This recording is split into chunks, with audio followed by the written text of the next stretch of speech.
भाग 3 मौलिक अधिकार की नींव हैं। ये अधिकार शुरू करने से पहले ये स्पष्ट करते हैं कि ये अधिकार किसके खिलाफ हैं और इनका उल्लंघन करने वाले कानूनों का क्या होगा। आइए इन्हें विस्तार से समझते हैं। अनुच्छेद 12 राज्य द स्टेट की परिभाषा। मौलिक अधिकार मुख्य रूप से नागरिकों को सरकार की मनमानी से बचाने के लिए हैं। इसलिए अनुच्छेद 12 यह बताता है कि राज्य शब्द के दायरे में कौन कौन आता है। यदि इनमें से कोई भी आपके अधिकारों का हनन करता है तो आप कोर्ट जा सकते हैं। इसके अंतर्गत निम्नलिखित शामिल हैं। 1. भारत की सरकार और संसद, केंद्र सरकार, प्रधानमंत्री, मंत्री और संसद के दोनों सदन। 2. राज्यों की सरकार और विधानमंडल, सभी राज्यों की सरकारें, मुख्यमंत्री और विधानसभा, विधान परिषद। 3. स्थानीय प्राधिकारी, लोकल अथॉरिटीज, नगरपालिकाएं, पंचायतें, जिला बोर्ड, पोर्ट ट्रस्ट आदि। 4. अन्य प्राधिकारी, अदर अथॉरिटीज, ऐसी कोई भी संस्था जो सरकारी शक्तियों का प्रयोग करती है या जिसका वित्त पोषण सरकार करती है। उदाहरण LIC, ONGC, सेल, गेल, यहां तक कि वैधानिक और गैर वैधानिक संस्थाएं भी राज्य मानी जाती हैं। नोट: निजी संस्थाएं, प्राइवेट बॉडीज, आमतौर पर अनुच्छेद 12 के तहत राज्य नहीं होती जब तक कि वे सरकार की एजेंट के रूप में काम न कर रही हों। अनुच्छेद 13 मूल अधिकारों से असंगत विधियां। यह अनुच्छेद मौलिक अधिकारों का सुरक्षा कवच है। यह न्यायपालिका कोर्ट को ये शक्ति देता है कि वो किसी भी ऐसे कानून को रद्द कर दे जो मौलिक अधिकारों को कम करता है या छीनता है। इसे न्यायिक समीक्षा, जुडिशियल रिव्यू का मुख्य आधार माना जाता है। इसमें 4 मुख्य बातें, क्लॉज हैं। 1. अनुच्छेद 13(1) संविधान पूर्व विधियां। आज़ादी से पहले के वे कानून जो आज भी लागू हैं, यदि वे मौलिक अधिकारों के खिलाफ हैं तो वे उस सीमा तक शून्य वॉइड माने जाएंगे जहां तक वे अधिकारों का उल्लंघन करते हैं। 2. अनुच्छेद 13(2) संविधान के बाद की विधियां। राज्य ऐसा कोई कानून नहीं बनाएगा जो मौलिक अधिकारों को छीनता हो। यदि बनाया जाता है तो वो कानून शुरू से ही अवैध होगा। 3. अनुच्छेद 13(3) विधि, लॉ का अर्थ। इसमें केवल संसद के कानून ही नहीं बल्कि राष्ट्रपति के अध्यादेश, ऑर्डिनेंस, आदेश, उपनियम, नियम, अधिसूचनाएं और यहां तक कि कानून जैसी शक्ति रखने वाली रूढ़ियां या प्रथाएं भी शामिल हैं। 4. अनुच्छेद 13(4) इसे 24वें संशोधन 1971 द्वारा जोड़ा गया। यह कहता है कि अनुच्छेद 368 के तहत किया गया संविधान संशोधन अनुच्छेद 13 के दायरे में नहीं आएगा। हालांकि बाद में केशवानंद भारती केस में सुप्रीम कोर्ट ने कहा कि संशोधन भी रद्द किया जा सकता है यदि वो संविधान के मूल ढांचे को चोट पहुंचाए। 2 महत्वपूर्ण सिद्धांत, डॉक्ट्रिन्स, जो अनुच्छेद 13 से निकलते हैं। पृथक्करणीयता का सिद्धांत, डॉक्ट्रिन ऑफ सेवरेबिलिटी। यदि किसी कानून का एक छोटा हिस्सा मौलिक अधिकारों के खिलाफ है और बाकी हिस्सा सही है तो केवल उस खराब हिस्से को हटाया जाएगा, पूरे कानून को नहीं। आच्छादन का सिद्धांत, डॉक्ट्रिन ऑफ इक्लिप्स। यदि कोई पुराना कानून मौलिक अधिकारों के कारण दब गया है तो वो मृत नहीं होता, बस सो जाता है। यदि भविष्य में संविधान में संशोधन करके उस अधिकार को हटा दिया जाए तो वो पुराना कानून फिर से जीवित हो जाएगा। संक्षेप में, अनुच्छेद 12 बताता है कि शत्रु कौन हो सकता है, राज्य, और अनुच्छेद 13 बताता है कि हथियार क्या है, न्यायिक समीक्षा। अनुच्छेद 14 समानता का अधिकार, राइट टू इक्वालिटी। अनुच्छेद 14 कहता है कि राज्य भारत के राज्य क्षेत्र में किसी व्यक्ति को विधि के समक्ष समता, इक्वालिटी बिफोर लॉ से या विधियों के समान संरक्षण, इक्वल प्रोटेक्शन ऑफ लॉज से वंचित नहीं करेगा। ये अनुच्छेद नागरिक और विदेशी दोनों पर लागू होता है। इसमें 2 बहुत ही महत्वपूर्ण वाक्यांश, फ्रेजेस हैं जिनका अर्थ अलग अलग है। 1. विधि के समक्ष समता, इक्वालिटी बिफोर लॉ। यह अवधारणा ब्रिटिश संविधान से ली गई है। ये एक नकारात्मक अवधारणा, नेगेटिव कॉन्सेप्ट मानी जाती है क्योंकि ये भेदभाव करने से रोकती है। इसका मतलब है, कानून के सामने कोई भी व्यक्ति अमीर, गरीब, ऊंच नीच, बड़ा नहीं है। किसी भी व्यक्ति को कोई विशेषाधिकार, स्पेशल प्रिविलेजेस नहीं है। साधारण अदालतों के सामने सभी व्यक्ति समान रूप से उत्तरदायी हैं। 2. विधियों का समान संरक्षण, इक्वल प्रोटेक्शन ऑफ लॉज। यह अवधारणा अमेरिका के संविधान से ली गई है। यह एक सकारात्मक अवधारणा, पॉजिटिव कॉन्सेप्ट है। इसका मतलब है, समान परिस्थितियों वाले लोगों के साथ समान व्यवहार किया जाना चाहिए। Like should be treated alike, यानी अगर परिस्थितियां अलग हैं तो कानून अलग हो सकता है। उदाहरण, एक 5 साल के बच्चे और एक 30 साल के व्यक्ति पर एक ही तरह का टैक्स या सजा का कानून नहीं थोपा जा सकता। उनके हालात अलग हैं, इसलिए उनके लिए कानून में वर्गीकरण, क्लासिफिकेशन किया जा सकता है। विधि का शासन, रूल ऑफ लॉ। ब्रिटिश न्यायशास्त्री A.V. डायसी ने विधि का शासन का सिद्धांत दिया था, जो अनुच्छेद 14 का मूल आधार है। इसके 3 मुख्य बिंदु हैं। 1. मनमानी शक्ति की अनुपस्थिति। किसी भी व्यक्ति को तब तक सजा नहीं दी जा सकती जब तक उसने कानून का उल्लंघन न किया हो। 2. कानून के सामने समानता। हर कोई कानून के अधीन है। 3. व्यक्तिगत अधिकारों की प्रधानता। संविधान नागरिकों के अधिकारों का परिणाम है। भारत में ये थोड़ा अलग है, यहाँ संविधान अधिकारों का स्रोत है। अनुच्छेद 14 के अपवाद एक्सेप्शंस। संविधान में समानता पूर्ण एब्सोल्यूट नहीं है, इसके कुछ वाजिब अपवाद हैं। राष्ट्रपति और राज्यपाल। अनुच्छेद 361 के तहत उन्हें अपने कार्यकाल के दौरान किए गए कार्यों के लिए अदालत में जवाबदेह नहीं ठहराया जा सकता। उनके खिलाफ फौजदारी मुकदमा क्रिमिनल केस नहीं चलाया जा सकता। सांसद और विधायक। सदन के भीतर कही गई किसी भी बात के लिए उन पर अदालती कार्रवाई नहीं हो सकती। विदेशी राजनयिक। राजदूतों और राजनयिकों को दीवानी और फौजदारी मुकदमों से मुक्ति मिली होती है। सुप्रीम कोर्ट का ऐतिहासिक नजरिया। सुप्रीम कोर्ट ने ई.पी. रोयप्पा बनाम तमिलनाडु 1974 मामले में कहा कि समानता एक गतिशील अवधारणा है और ये मनमानेपन आर्बिट्ररीनेस की विरोधी है। यानी सरकार का कोई भी फैसला यदि पूरी तरह से अतार्किक या मनमाना है तो वह अनुच्छेद 14 का उल्लंघन माना जाएगा। संक्षेप में, अनुच्छेद 14 का असली मकसद वर्ग विधान क्लास लेजिस्लेशन को रोकना है, लेकिन तार्किक वर्गीकरण रीजनेबल क्लासिफिकेशन की अनुमति देना है। धर्म, मूलवंश, जाति, लिंग या जन्मस्थान के आधार पर भेदभाव का निषेध। अनुच्छेद 15 ये सुनिश्चित करता है कि राज्य किसी भी नागरिक के साथ केवल उसकी पहचान के आधार पर भेदभाव न करे। यह समानता के अधिकार को और अधिक स्पष्ट और मजबूत बनाता है। इसके कुल 6 खंड क्लॉजेज हैं जिन्हें समझना बहुत जरूरी है। 1. अनुच्छेद 15(1) राज्य पर रोक। यह कहता है कि राज्य किसी भी नागरिक के विरुद्ध केवल धर्म, मूलवंश, रेस, जाति, लिंग, जेंडर, जन्मस्थान या इनमें से किसी भी आधार पर कोई भेदभाव नहीं करेगा। ध्यान दें, यहाँ केवल ओनली शब्द बहुत महत्वपूर्ण है। इसका मतलब है कि अन्य आधारों जैसे योग्यता, निवास स्थान आदि पर भेदभाव किया जा सकता है। 2. अनुच्छेद 15(2) सार्वजनिक स्थानों तक पहुंच। यह प्रावधान राज्य और निजी व्यक्तियों दोनों पर लागू होता है। ये कहता है कि किसी भी नागरिक को ऊपर दिए गए आधारों पर दुकानों, सार्वजनिक भोजनालयों, होटलों और सार्वजनिक मनोरंजन के स्थानों जैसे सिनेमा हॉल में जाने से नहीं रोका जाएगा। सरकारी खर्च से बने कुओं, तालाबों, स्नानघाटों, सड़कों और सार्वजनिक रिसॉर्ट्स के उपयोग से नहीं रोका जाएगा। अपवाद एक्सेप्शंस, जहां भेदभाव की अनुमति है। संविधान निर्माता जानते थे कि समाज के पिछड़े वर्गों को ऊपर उठाने के लिए कुछ सकारात्मक भेदभाव पॉजिटिव डिस्क्रिमिनेशन जरूरी है। इसलिए इसके निम्नलिखित अपवाद दिए गए हैं।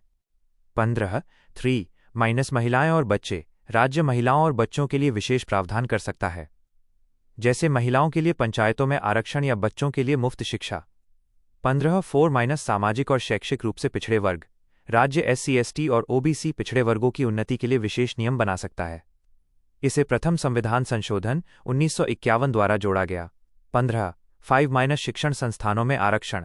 राज्य निजी और सरकारी अल्पसंख्यक संस्थानों को छोड़कर शिक्षण संस्थानों में पिछड़ों और SC/ST के लिए सीटें आरक्षित कर सकता है। 93वां संशोधन 2005। 15(6) EWS आरक्षण। ये हाल ही में जोड़ा गया है। 130वां संशोधन 2019। ये आर्थिक रूप से कमजोर वर्गों EWS के लिए शिक्षण संस्थानों में 10% आरक्षण का प्रावधान करता है। अनुच्छेद 15 का मुख्य उद्देश्य समरी। अनुच्छेद 15 का लक्ष्य केवल कागजों पर समानता लाना नहीं है, बल्कि समाज की उन कुरीतियों को खत्म करना है जहां जाति या लिंग के आधार पर लोगों को सार्वजनिक सुविधाओं से वंचित रखा जाता था। यह सामाजिक न्याय सोशल जस्टिस की दिशा में एक बड़ा कदम है। एक रोचक तथ्य, फिल्म आर्टिकल 15 इसी अनुच्छेद पर आधारित है, जो दिखाती है कि कैसे जातिगत भेदभाव आज भी इस मौलिक अधिकार की भावना को चुनौती देता है। अनुच्छेद 16 लोक नियोजन के विषय में अवसर की समता। अनुच्छेद 16 विशेष रूप से सरकारी नौकरियों पब्लिक एम्प्लॉयमेंट में समानता की बात करता है।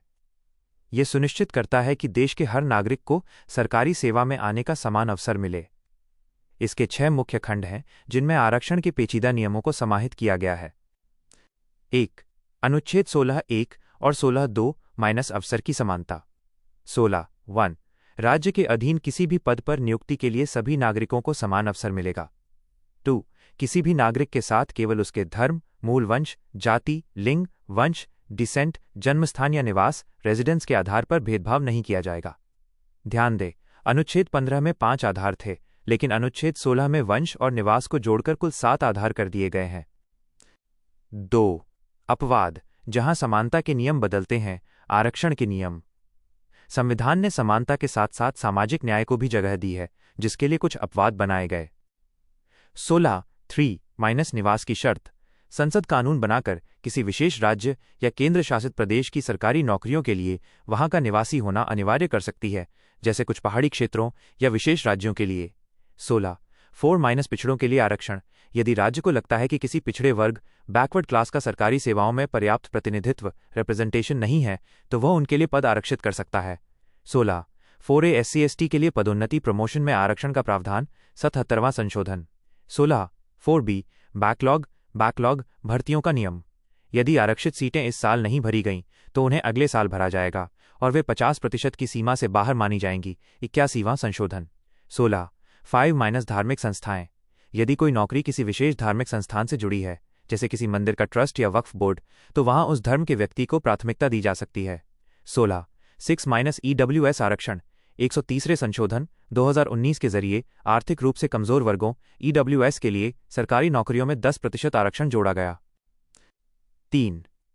मंडल आयोग और सुप्रीम कोर्ट का ऐतिहासिक फैसला। इंदिरा साहनी केस 1992। अनुच्छेद 16(4) को लेकर सबसे बड़ा विवाद मंडल आयोग की सिफारिशों के बाद हुआ। सुप्रीम कोर्ट ने अपने फैसले में कुछ ऐतिहासिक सीमाएं तय कीं। 1. आरक्षण की अधिकतम सीमा 50% से ज्यादा नहीं होनी चाहिए, विशेष परिस्थितियों को छोड़कर। 2. क्रीमी लेयर OBC के अमीर लोग को आरक्षण का लाभ नहीं मिलना चाहिए। 3. केवल जाति को पिछड़ापन नहीं माना जा सकता, आर्थिक स्थिति भी देखी जानी चाहिए, हालांकि अब EWS अलग से है। अनुच्छेद 15 और 16 में मुख्य अंतर। अनुच्छेद 15 सामान्य रूप से भेदभाव को रोकता है, जैसे होटल पार्क स्कूल में। अनुच्छेद 16 केवल सरकारी नौकरियों और नियुक्तियों तक सीमित है। अस्पृश्यता का अंत, एबोलिशन ऑफ अनटचेबिलिटी। आपने अनुच्छेद 17 के बारे में फिर से पूछा है, और ये समझना बहुत जरूरी है, क्योंकि ये भारतीय संविधान के सबसे क्रांतिकारी प्रावधानों में से एक है। यह एकमात्र ऐसा मौलिक अधिकार है जिसका कोई अपवाद, नो एक्सेप्शंस नहीं है। यहां इसके बारे में एकदम विस्तार से महत्वपूर्ण बिंदु दिए गए हैं। 1. मुख्य उद्देश्य। अनुच्छेद 17 का उद्देश्य सदियों से चली आ रही छुआछूत की कुप्रथा को जड़ से खत्म करना और दलितों या पिछड़ों को समाज में सम्मानजनक स्थान दिलाना है। यह कहता है कि अस्पृश्यता का अंत किया जाता है और इसका किसी भी रूप में आचरण निषिद्ध, फॉरबिडन है। अस्पृश्यता से उपजी किसी भी अयोग्यता को लागू करना एक दंडनीय अपराध होगा। 2. अस्पृश्यता की परिभाषा। हैरानी की बात यह है कि न तो संविधान में और न ही किसी कानून में अस्पृश्यता शब्द की स्पष्ट परिभाषा दी गई है। मैसूर हाईकोर्ट ने एक मामले में स्पष्ट किया था कि इसका मतलब केवल छूने से अपवित्र होना नहीं है, बल्कि ये उस ऐतिहासिक कुप्रथा से है जो कुछ खास जातियों के लोगों को जन्म के आधार पर नीचा मानती है। 3. संसद की शक्ति और कानून। अनुच्छेद 17 को लागू करने के लिए संसद ने कड़े कानून बनाए हैं, क्योंकि केवल संविधान में लिख देने से सजा नहीं मिलती। इसके लिए अनुच्छेद 35 की शक्ति का प्रयोग किया गया। 1. अस्पृश्यता अपराध अधिनियम 1955। शुरुआत में ये कानून बना।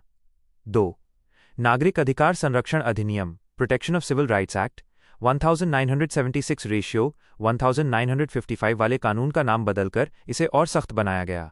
3. SC/ST अत्याचार निवारण अधिनियम 1989, जिसे सामान्यतः एट्रोसिटी एक्ट कहा जाता है, इसे भेदभाव रोकने के लिए सबसे प्रभावी माना जाता है।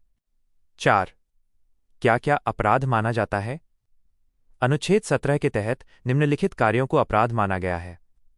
किसी व्यक्ति को धार्मिक स्थलों, मंदिरों आदि में जाने से रोकना, सार्वजनिक दुकानों, होटलों या मनोरंजन स्थलों के उपयोग से रोकना, पारंपरिक रूप से अस्पृश्यता को दार्शनिक या धार्मिक आधार पर उचित ठहराना, किसी व्यक्ति को अस्पताल, शैक्षणिक संस्थान या छात्रावास में प्रवेश से रोकना, सार्वजनिक कुओं, तालाबों या सड़कों के उपयोग से रोकना, किसी व्यक्ति का उसकी जाति के आधार पर अपमान करना। 5. सजा का प्रावधान। यदि कोई व्यक्ति अनुच्छेद 17 का उल्लंघन करता पाया जाता है, तो उसे 6 महीने तक की जेल या जुर्माना हो सकता है। जो व्यक्ति इस अपराध के लिए दोषी पाया जाता है, वो संसद या राज्य विधानमंडल MP/MLA का चुनाव लड़ने के लिए अयोग्य घोषित हो जाता है।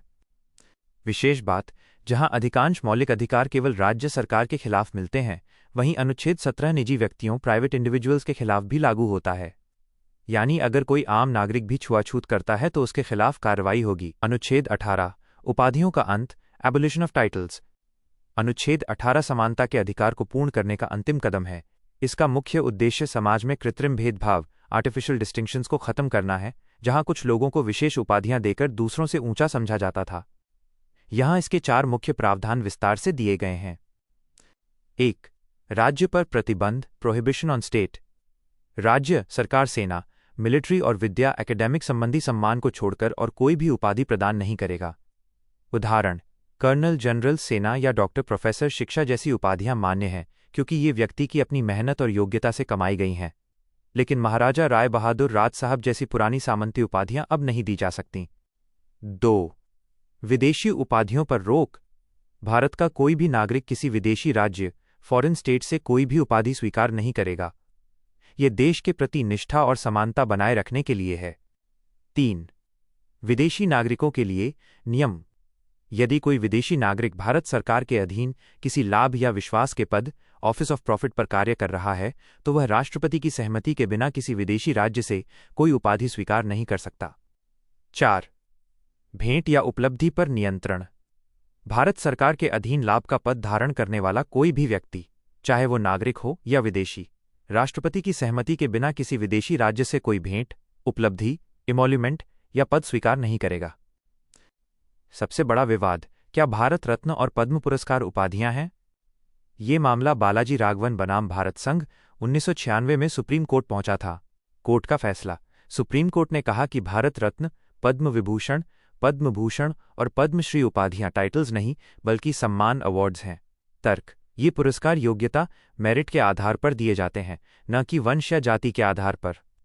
शर्त, कोर्ट ने यह भी स्पष्ट किया कि इन पुरस्कारों को पाने वाला व्यक्ति अपने नाम के आगे या पीछे प्रीफिक्स, सफिक्स इनका उपयोग नहीं कर सकता। जैसे भारत रत्न सचिन तेंदुलकर कहना तकनीकी रूप से गलत है यदि वे इसे आधिकारिक पदवी की तरह इस्तेमाल करें। अनुच्छेद 18 का महत्व। यह अनुच्छेद ये सुनिश्चित करता है कि भारत एक लोकतांत्रिक गणराज्य, डेमोक्रेटिक रिपब्लिक बना रहे, जहां हर व्यक्ति समान है और किसी को भी जन्म या विरासत के आधार पर विशेष दर्जा प्राप्त न हो। 12 और 13 भाग 3 मौलिक अधिकार की नींव हैं। ये अधिकार शुरू करने से पहले ये स्पष्ट करते हैं कि ये